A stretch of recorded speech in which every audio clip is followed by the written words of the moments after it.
Welcome to the RPTM podcast, the show that breaks down the myths of monolithic history and tells our story through multiple lenses. I'm your host, Professor RyanGLancaster. Today's episode is partially underwritten by you, the listener. Find out ways to support the podcast on my website, RyanGLancaster.com. Episode 53, 10% Plan, Race Riots, Sand Creek, and the Freedmen's Bureau. Warning. Spoilers ahead for an animated children's film. The Sea Beast is a 2022 computer-animated adventure film directed by Chris Williams. If you haven't seen it, don't fret. You most likely do not have young children. The film regales the viewers with a fictional society stuck in perpetual war with the beasts of the sea, and the freelance hunters of the sea are the saints upon which the mythology of the Empire is constructed. The flagship and crew are soon to be superseded by a governmental operation. If the hunters bring the massive red sea monster, i.e. Moby Dick, to the monarchs before the new agency, they will keep their governmental backing. The crew must face off and defeat the corrupt government in this mission.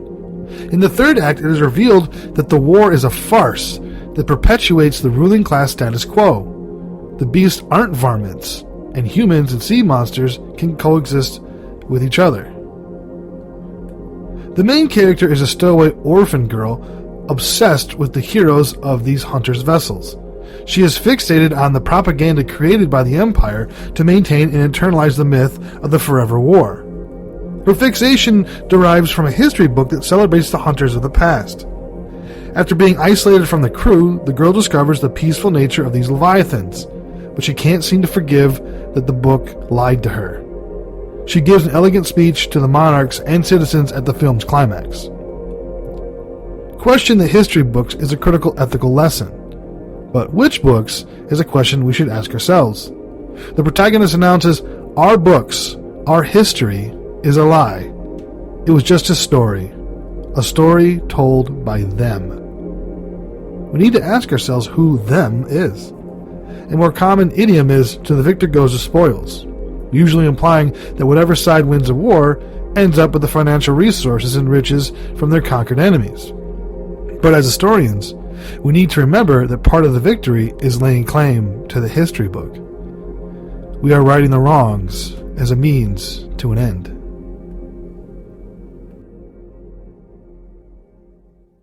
The 10% Plan.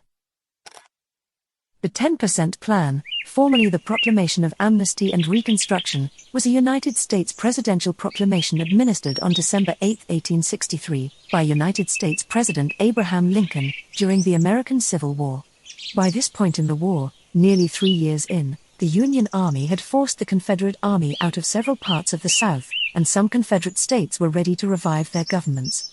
Lincoln's plan set a process through which this post-war reconstruction could come about.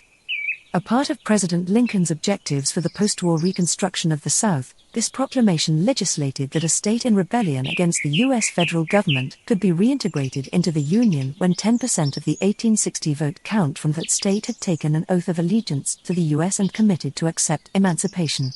Voters could then select representatives to draft rectified state constitutions and designate new state governments. All Southerners save for high-ranking Confederate Army officers and government officials would be awarded full amnesty. Lincoln assured Southerners that he would defend their private property, not their slaves. By 1864, Louisiana, Tennessee, and Arkansas had appointed fully functioning Unionist governments. This policy was meant to curtail the war by presenting a sensible peace plan. They also planned to advance their emancipation policy by pressing the new governments to abolish slavery. Congress responded sharply to this proclamation of Lincoln's plan. Most moderate Republicans in Congress backed the president's proposal for Reconstruction because they wanted to bring a speedy end to the war. Yet, other Republicans worried that they would resurrect the planter aristocracy, and the blacks would be pushed back into slavery. Lincoln's reconstructive policy toward the South was tolerant because he wanted to popularize his Emancipation Proclamation. Lincoln stressed that effective enforcement of the proclamation could lead to the failure of the Republican Party in the election of 1864 and that popular Democrats could overturn his ruling. The radical Republicans opposed Lincoln's plan, as they thought it too forgiving toward the South. Radical Republicans felt Lincoln's plan for Reconstruction was not harsh enough because, from their point of view, the South was guilty of starting the war and earned to be disciplined. Radical Republicans hoped to retain the Reconstruction process, remake Southern society, dissolve the planter aristocracy, redistribute land, growing industry, and ensure civil liberties for one-time enslaved people. Although the Radical Republicans were the minority party in Congress, they managed to sway many moderates in the post-war years and came to monopolize Congress in later sessions. In the summer of 1864, the Radical Republicans enacted a new bill to oppose the plan, known as the Wade-Davis Bill. These radicals believed Lincoln's plan was too forgiving, and this new bill would make readmission into the Union more demanding. The bill stated that for a state to be readmitted, the bulk of the state would have to take a loyalty oath, not just 10%. Lincoln later pocket vetoed this new bill.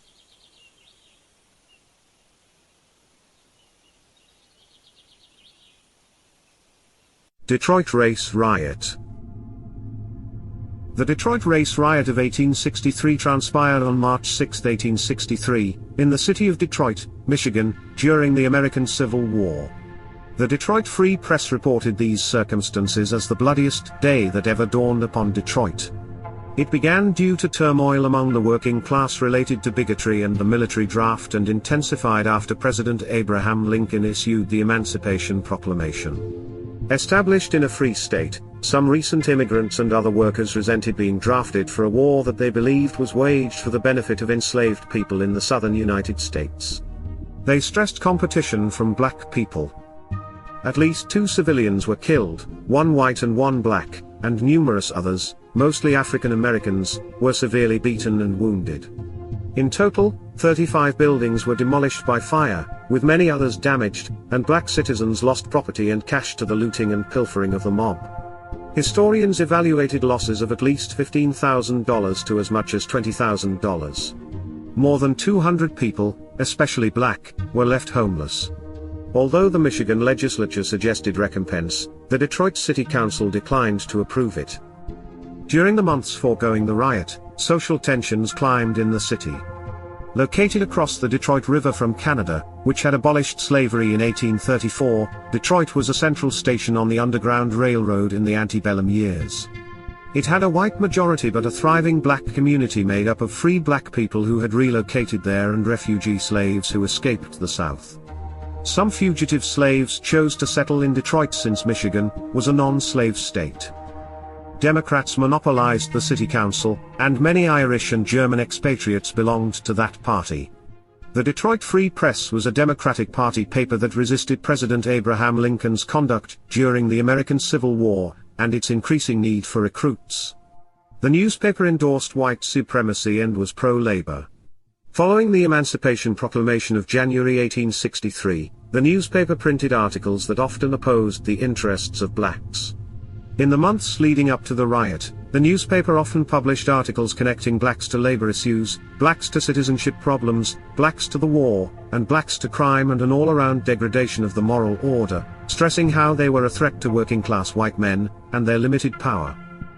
By contrast, the Detroit Advertiser and Tribune broadly spoke for the Republican Party, advocating abolitionism and the war as a just motivation. It attacked the free press for instigating the riot by angering passions and agitating against blacks. For a month after the riot, the Advertiser and Tribune disseminated articles referring to the free press mob. 3 days before the beginning of the riots, Congress passed the Enrollment Act, which required single men aged 20 to 45 and married men up to age 35 to register for the draft. This act outraged many northern whites, mainly Irish immigrants who had received U.S. citizenship, not acknowledging that citizenship also made immigrants responsible for the draft. Fuel was added to the fire of their anger when black men, mostly freed enslaved people, were banned from this same draft. The Irish feared that the newly freed slaves from the South would migrate to the North and create additional competition in the labor market. Many Irish saw this as a rich man's war, and a poor man's fight, since the policies of substitution and commutation was contentious methods that allowed drafted citizens to opt out of service by either furnishing a proper replacement for taking the place of those recruited or pay $300 each. They made both of these requirements to soften the effect of the draft on pacifiers, the anti-draft movement, and the propertied classes. The result, nevertheless, was general public bitterness, which turned to outrage. A mixed-race man, Thomas Faulkner, was apprehended for allegedly molesting a young white girl and tried in court. Although Faulkner had voted regularly, and identified as Spanish Indian, both newspapers portrayed him as Negro, which was how the whites viewed him. The trial drew incendiary crowds of whites, who threw items at Faulkner and guards as they accompanied him to and from the court.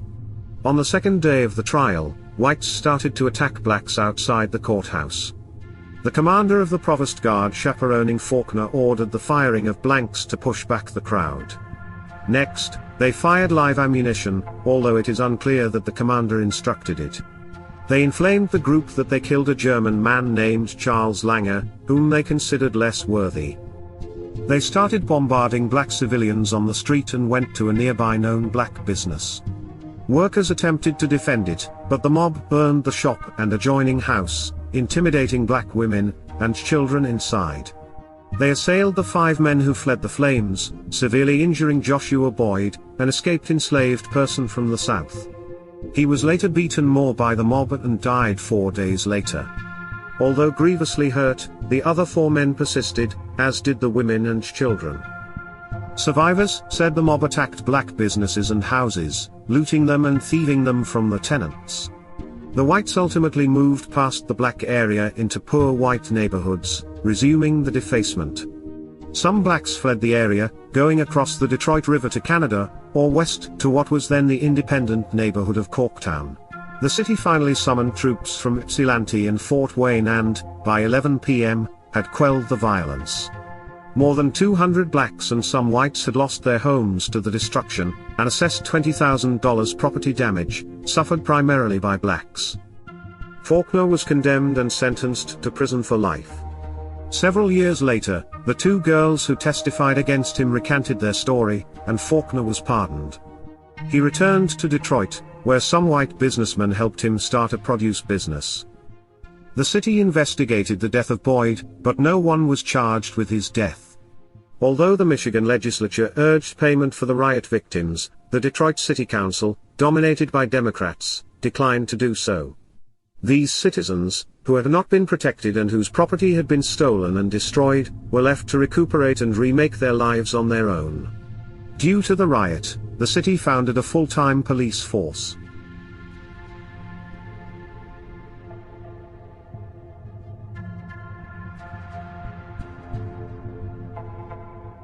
Wade-Davis Bill.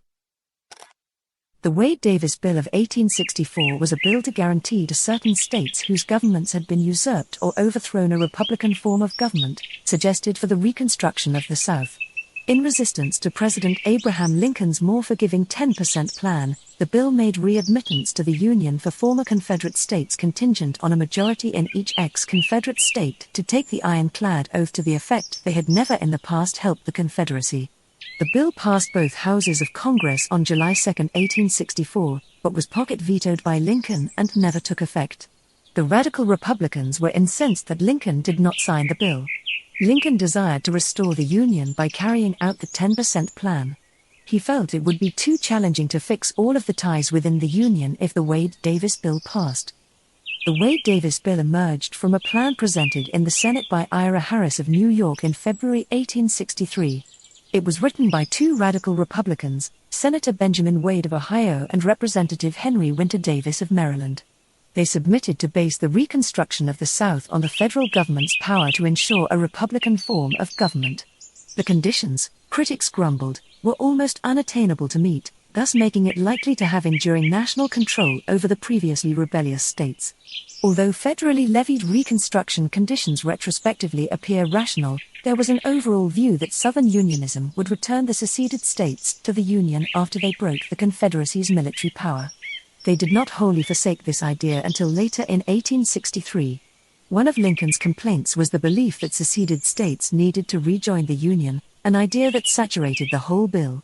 Lincoln's perspective of the war was that states were not constitutionally entitled to secede in the first place. Thus the so-called Confederate states were still part of the Union, even though their return to full participation in the Union would demand the fulfillment of some conditions. But he didn't think the war was being waged against treasonous states as such but to compel the obedience of rebellious individuals. The problem was that the language of the bill damaged the Union's motivation for the war by openly declaring that states in rebellion were no longer part of the Union. Moreover, the bill pushed those states to draft new constitutions banning slavery, which was unconstitutional at the time since, in the then absence of a constitutional amendment on the issue, Congress had no power to deal with slavery within each state. On a more practical level, Lincoln also feared the bill would sabotage his Reconstruction actions in states like Louisiana, Arkansas, and Tennessee, all of which had passed decrees of secession, but were under federal occupation and management of pro-Union governments. He considered that Wade Davis would threaten state-level emancipation movements in loyal border states like Missouri and, especially, Maryland. The bill threatened to destroy the fragile political coalitions Lincoln had begun to construct between Northern and Southern centrists. It highlighted how Lincoln and radical Republicans regarded the Confederates differently. The president thought they needed to be goaded back into peaceful coexistence, while Wade Davis treated them as turncoats that needed to be disciplined. Lincoln killed the bill with a pocket veto, which was not resurrected.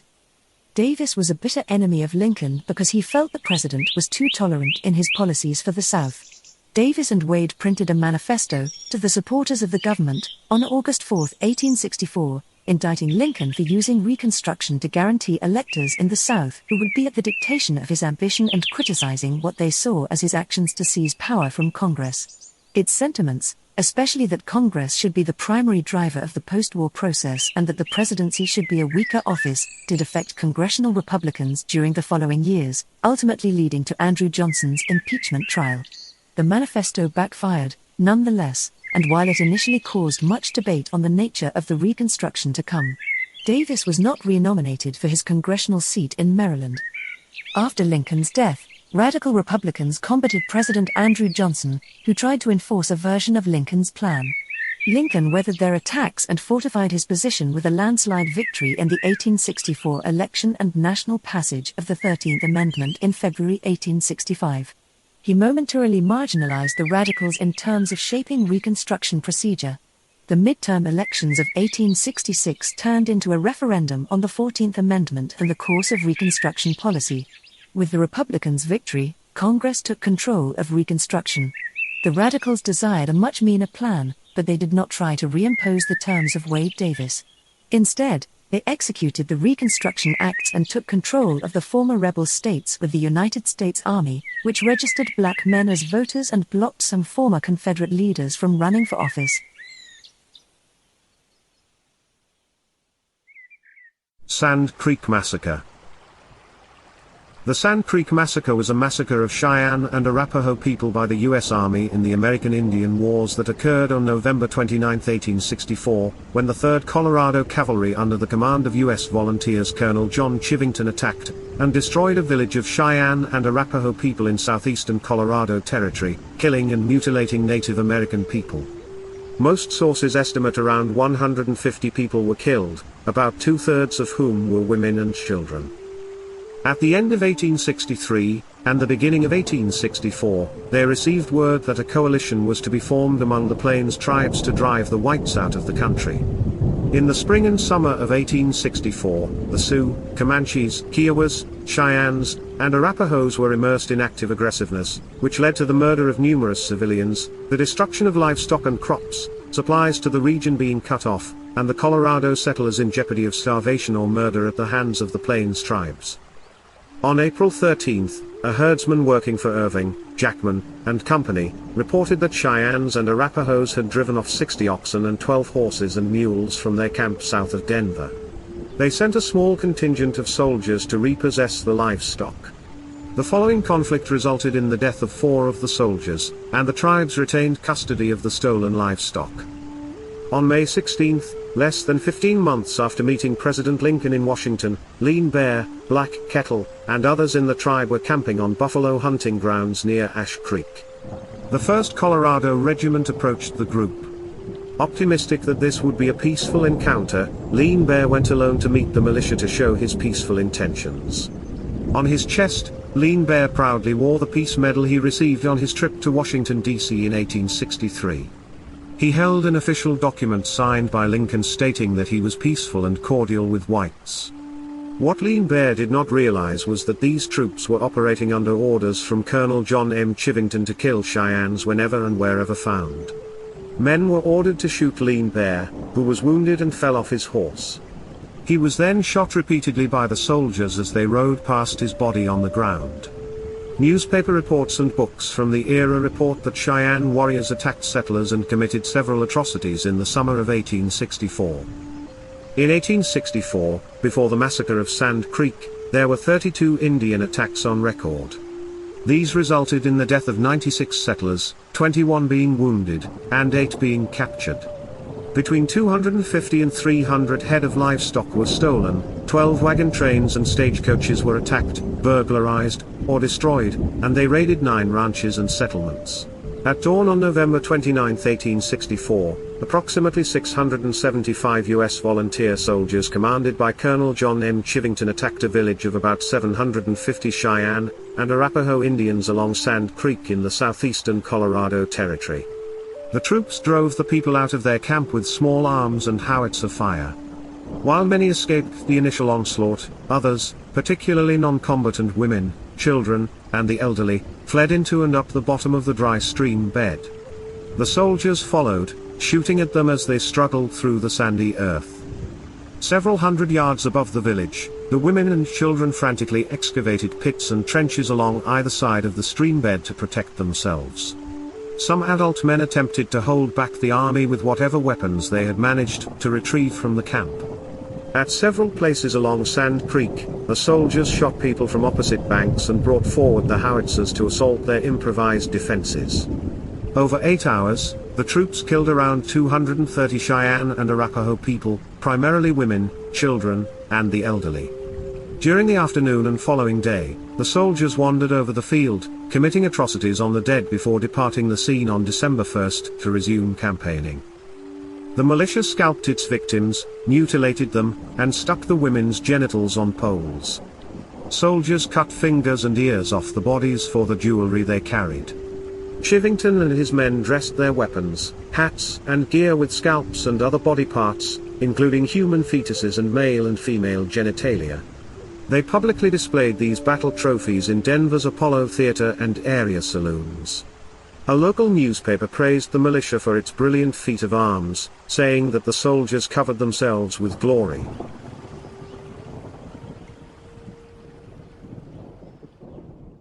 Chinese workers. The Chinese, who began arriving in the United States in significant numbers during the California Gold Rush, were considered too weak for the dangerous, strenuous job of building the railroad east from California. Central Pacific Railroad Director Charles Crocker suggested hiring Chinese workers after a job ad resulted in only a few hundred responses from white laborers. But Crocker's plan hit opposition amid anti-Chinese sentiment from the California Gold Rush that gripped the state. The construction superintendent James Strawbridge didn't think the immigrants were strong enough to do the job. Nonetheless, Central Pacific Railroad was desperate. White workers, whom the company wanted, did not sign on in numbers anything close to what was required. It appears that the idea of hiring Chinese might have been raised first by Crocker's Chinese manservant. Crocker's associates initially opposed it because of prejudice but then relented as they had few other options. Central Pacific started with a crew of 21 Chinese workers in January 1864. In January 1865, convinced that Chinese workers were skilled, the railroad hired 50 Chinese workers and 50 more. But the need for labor increased, and white workers were reluctant to do such backbreaking, hazardous work. Leland Stanford, president of Central Pacific, former California governor, and founder of Stanford University, told Congress in 1865 that most of the railroad labor force were Chinese. Without them, he said, it would be unthinkable to complete the western portion of this great national enterprise within the time required by the acts of Congress. Hong Kong and China were as close in travel time as the eastern U.S. The Irish, who made up most of the Union Pacific workforce, which was laying tracks westward from Omaha, did not come out to California in large numbers until after the fruition of the transcontinental. Their duties included everything from unskilled labor to blacksmithing, tunneling, and carpentry, according to the project, with most work done with hand tools. Of course, the large number of immigrants working for Central Pacific and their hard work didn't mean they were well treated or well compensated for their actions. Chinese workers hired in 1864 were paid $26 a month, working 6 days a week. They eventually held an 8-day strike in June of 1867. Chinese received 30 to 50% lower wages than whites for the same job and had to pay for their foodstuffs. They also had the most complex and risky work, including tunneling and using explosives. They protested these and the long hours and used their collective strength to challenge the company. There is also evidence they faced physical abuse at times from some supervisors. The strike ended without pay parity after Central Pacific cut off food, transportation, and supplies to the Chinese living in camps, but, Chang says, they did not hold the strike in vain. Working conditions improved following the strike. They scared the pants off the company leaders. Despite Chinese workers' contributions to building America's historic infrastructure project, their history is often overlooked. Freedmen's Bureau. The Freedmen's Bureau was established in 1865 by Congress to help millions of formerly enslaved black people and poor whites in the South in the aftermath of the Civil War. The Freedmen's Bureau provided food, housing, and medical aid, established schools, and offered legal assistance. It also attempted to settle formerly enslaved people on land confiscated or abandoned during the war. However, they prevented the Bureau from fully carrying out its programs due to a shortage of funds and personnel, and the politics of race and Reconstruction. Congress established the Freedmen's Bureau on March 3, 1865, 2 months before Confederate General Robert E. Lee surrendered to the Union's Ulysses S. Grant at Appomattox Courthouse, Virginia, effectively ending the Civil War. Intended as a temporary agency to last the duration of the war and 1 year afterward, the Bureau was placed under the authority of the War Department, and the majority of its original employees were Civil War soldiers. America's Reconstruction era was a turbulent time, as the nation struggled with how to rebuild the South and transition the 4 million newly freed blacks from slavery to a free labor society. Oliver Otis Howard, a Union general, was appointed commissioner of the Bureau in May 1865. Howard, a Maine native who attended Bowdoin College and the U.S. Military Academy at West Point, reportedly had been planning to become a minister when the Civil War broke out. There was no tradition of government responsibility for a huge refugee population and no bureaucracy to administer significant welfare, employment, and land reform program. From the start, the Bureau faced resistance from various sources, including many white Southerners. Another leading opponent was President Andrew Johnson, who assumed office in April 1865 following the assassination of Abraham Lincoln. When Congress introduced a bill in February 1866 to extend the Bureau's tenure and give it new legal powers, Johnson vetoed the proposed legislation because it interfered with states' rights, gave preference to one group of citizens over another, and would impose a substantial financial burden on the federal government, among other issues. In July that same year, Congress overrode the president's veto and passed a revised bill version. However, Johnson became embroiled in a bitter fight with the radical Republicans in Congress, who viewed the president's Reconstruction policies as too lenient, and the Freedmen's Bureau suffered as a result. Johnson's actions, which included pardoning many former Confederates, restoring their land, and removing Bureau employees he thought were too sympathetic to blacks, undermined the Bureau's authority. The Bureau's mission was further muddled by the fact that even among the agency's supporters in Congress and its personnel, there was disagreement over what type of assistance the government should provide and for how long. The Freedmen's Bureau was organized into districts covering the 11 former rebel states, the border states of Maryland, Kentucky, and West Virginia, and Washington, D.C. Each section was headed by an assistant commissioner.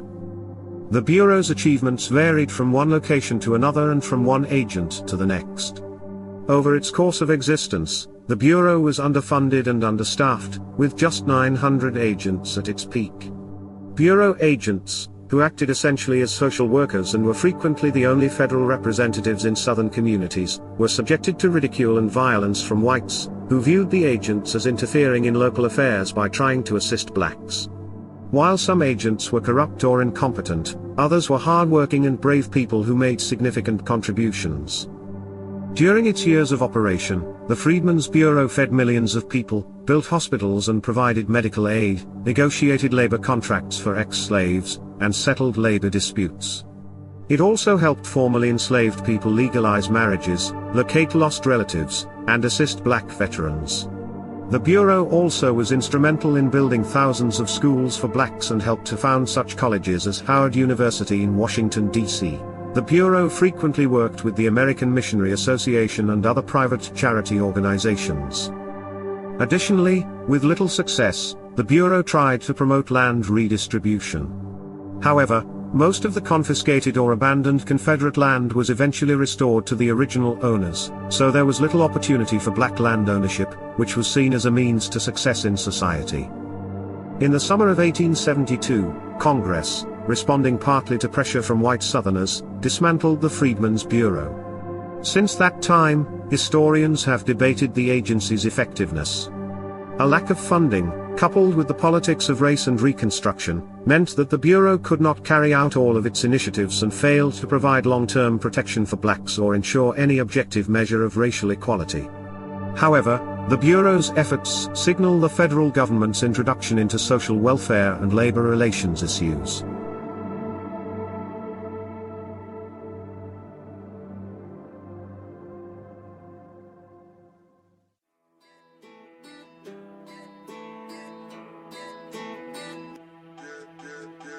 You've been listening to the RPTM podcast. If you like what you hear, please rate us on whatever platform you're listening on. Join us again next week when we talk about the seen and unseen of U.S. history. Make sure you subscribe to the podcast so you never miss an episode. Also, for more information, check out the show notes on my website. The show was produced by me. Our editor is me. Written and researched by me. Music is Down South by Bliv Beats. I'm RyanGLancaster, and this was the RPTM podcast.